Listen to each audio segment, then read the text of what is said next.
Hi, welcome to journey with UV channel. உங்களில் எத்தனை பேர் இதுக்கு முன்னாடி மியூசிக் சேனல்ஸு, கார்ட்டூன்ஸ், அப்புறம் சீரியலு இதெல்லாம் வந்து பார்த்துட்ருந்தீங்க? இப்போ யாரெல்லாம் நியூஸ் பார்த்துட்ருக்கீங்க? ஒரு இந்த எலெக்ஷன் ஆரம்பித்ததுக்கு அப்புறத்துலேருந்து, அப்புறம் ரிசல்ட் வந்ததுக்கு அப்புறத்துலேருந்து யாரெல்லாம் பயங்கரமாக நியூஸ் சேனல்ஸ்லாம் பார்த்துட்ருக்கீங்க? நான் பார்த்துட்ருக்கேன். ஏன்னா டிவிக்கு எப்போ வந்து அரசியலுக்கு வந்தாங்களோ அதுலேருந்து நான் அப்போத்துலேருந்தே வந்து நியூஸ் சேனல்ஸ் தான் வந்து ரொம்ப பயங்கரமாக பார்த்துட்ருக்கேன். இப்போது பார்க்காதவங்க எல்லாமே வந்து நியூஸ் சேனல்ஸ் தான் பார்த்துட்ருக்காங்க. அப்படியே 24 ஹவர்ஸ் வந்து நியூஸ் சேனல்ஸ்லாம் ஆக்சுவலி எனக்கு பார்க்கவே பிடிக்காது ஏன்னா. பட் இப்போது வந்து ரொம்ப இந்த லாஸ்ட் 2 வீக்ஸாக தான் வந்து பயங்கரமாக நான் வந்து நியூஸ் சேனல்ஸ் பார்த்துட்ருக்கேன். அதுவும் இல்லாமல் சின்ன பசங்கள்லேருந்து எல்லாமே வந்து டிவிக்கே அரசியலுக்கு வந்ததுக்கப்புறம் தான் வந்து அரசியல்னால் என்னென்னே தெரிஞ்சுக்க ஆரம்பிச்சிருக்காங்க, இன்க்ளூடிங் மீ. நானும் வந்து இப்போ தான் அரசியல்னால் என்னென்ன ஸ்கீம் இருக்குது, என்னென்ன வந்து புதுசாக ரூல்ஸ் கொண்டு வந்துட்டுருக்காங்க எல்லாமே அப்டேட்டாக பார்த்துட்ருக்கேன். நான் அப்டேட்டாக இருக்கேன்னா அதுக்கு வந்து கண்டிப்பாக நான் வந்து டிவிக்கே வந்ததுக்கப்புறம் தான் சொல்லுவேன். ஆக்சுவலி டிவிக்கே ஹேட்டர்ஸுமே கூட இப்போ வந்து பார்த்துட்ருக்காங்க. ஏன்னா அவங்களுக்கும் ஒரு இது தேவையில்ல, அதனால் வந்து அவங்களுமே பார்த்துட்டு தான் இருக்காங்க. ஏதாச்சும் ஒரு பொருளை சொல்லிகிட்டே இருக்கணும்ல, அவங்களுமே வந்து பார்த்துட்டு தான் இருப்பாங்கன்னு நினைக்கிறேன். நேற்று நம்ம முதலமைச்சர் விஜய் அவர்கள் வந்து முதலமைச்சர் வீட்டுக்கு போயிருக்காரு. அப்புறம் வைகோ அவர்களையும் சந்தித்திருக்காரு. இந்த மாதிரி வந்து நிறைய அரசியல் தலைவர்களை வந்து அவர் போய் பார்த்துருக்காரு. அது ரொம்ப வந்து ஒரு பாசிட்டிவ் வைபாக இருக்குது. நம்ம தான் வந்து இங்கே சண்டை போட்டுட்ருக்கோம், ஃப்ரெண்ட்ஸ் கிட்ட இது பண்ணிகிட்ருக்கோம். பட் அவங்க வந்து அவருக்கு ஒரு ஹெல்த்தி இதுவாக எடுத்துகிட்டு போகணும் அப்படின்றதுக்காக வந்து இந்த முயற்சியை மேற்கொண்டது வந்து ரொம்ப சந்தோஷமாக இருக்குது. அண்டு அப்புறம் இன்றைக்கி ஒரு நியூஸ் பார்த்தேன். இன்றைக்கி தான் ஒரு நியூஸ் பார்த்தேன்.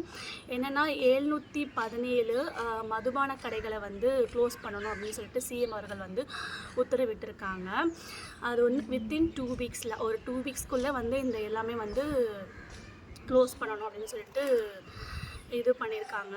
எங்கே இருக்க மதுபான கடைகள்னால் கோவில்கள், அப்புறம் வந்து இந்த கல்வி நிறுவனங்கள்லாம் இருக்கும் இல்லையா, அங்கே இருக்க மதுபான கடைகள் எல்லாம் வந்து க்ளோஸ் பண்ணணும் அப்படின்னு சொல்லியிருக்காங்க. ஆக்சுவலி வந்து இது வந்து நிறைய பேர் வந்து சொல்லிகிட்ருக்காங்க. என்னென்னு சொல்லிகிட்ருக்காங்கன்னா, இதெல்லாம் வந்து ஆல்ரெடியே இருந்துச்சு, இப்போ என்ன புதுசாக வந்து சொல்லிகிட்ருக்கீங்க அப்படின்னு சொல்லிகிட்ருக்காங்க. எஸ், ஆல்ரெடி இருந்துச்சு தான். பட் எப்படி இருந்துச்சுன்னா, அரவுண்ட் 50 to 100 மீட்டர்ஸ்குள்ளே இருக்க பஸ் ஸ்டாண்ட்ஸ் அண்ட் கல்வி நிறுவனங்கள், அப்புறம் வந்து கோவில்கள், இந்த டெம்பிள்ஸ்க்கு பக்கத்தில் இருக்க மதுபான கடைகளெல்லாம் இருக்கக்கூடாது அப்படின்னு சொல்லியிருக்காங்க. அது வந்து ஒரு பெரிய டிஸ்டன்ஸாக இருக்காது. ஒரு 50 to 100 மீட்டர்ஸ்ன்றது ஒரு பெரிய டிஸ்டன்ஸ் கிடையாது.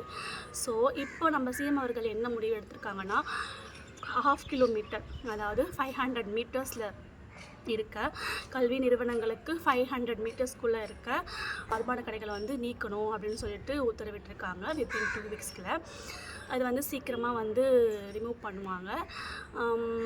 இது ஒரு நல்ல ஒரு இதுவாக இருக்கும்னு நினைக்கிறேன், முயற்சியாக இருக்குது. அண்டு நெக்ஸ்ட் வந்து குடிநீர் பிரச்சனை வந்து வரக்கூடாதுன்னு சொல்லிட்டும் வந்து ஒரு இது பண்ணியிருக்காங்க. மக்களுக்கு குடிநீர் பிரச்சனைன்றது வரக்கூடாது. ஸோ வந்து மழை பெய்யும் போதும் வந்து அதுக்கான வந்து மழை காலத்துலேயும் வந்து இந்த தேவையில்லாத வடிகால், இந்த தேவையில்லாத இதுவெல்லாம் இருக்கும் இல்லையா, அது வந்து என்னென்ன ப்ராப்ளம் வருதோ அந்த மழை காலத்துலேயும் வந்து இந்த தேவையில்லாத பிரச்சனைகள்லாம் வரும் இல்லையா, அந்த தண்ணீர் தேங்குறது, இது பண்ணுறது அப்படின்னு சொல்லிட்டு அதுக்கு எல்லாமே வந்து உடனடியாக வந்து நடவடிக்கை எடுக்கணும் அப்படின்ட்டும் சொல்லியிருக்காங்க. ஸோ இந்த 2 இதுவுமே வந்து ரொம்ப நல்லதாக இருக்குது. அவர் வந்து ஆக்சுவலி 2 days தான் ஆகுது. ஞாயிற்றுக்கிழமை தான் பதவியேற்றிருக்காங்க, இன்றைக்கி செவ்வாய்க்கிழமை தான். ஓகேவா? இது வந்து ஒரு நல்ல மாற்றமாக தான் நான் பார்க்குறேன். இந்த மாற்றத்தை தான் நாங்கள் எதிர்பார்த்தோம். என்னென்ன எடுத்துகிட்டு வந்திருக்காங்க, ஃபஸ்ட்டு 3 சைனே வந்து 200 யூனிட் ஃப்ரீ.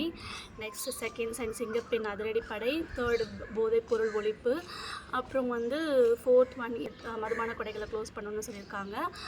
அப்புறம் குடிநீருக்கு பிரச்சனை வரக்கூடாது அப்படின்னு சொல்லியிருக்காங்க. இதெல்லாம் மக்களுக்கு தேவையான ஒன்று. இது மாதிரி அவர் வந்து இன்னும் என்னென்னலாம் வந்து நம்மளுக்காக வந்து என்னென்ன எடுத்து வாக்குறுதிகள்லாம் கொடுத்தாரோ அந்த வாக்குறுதிகள்லாம் கொடுப்பாருன்னு நம்புவோம். இதுவே மாற்றத்துக்கான முதல் படி. தேங்க்யூ, பாய்.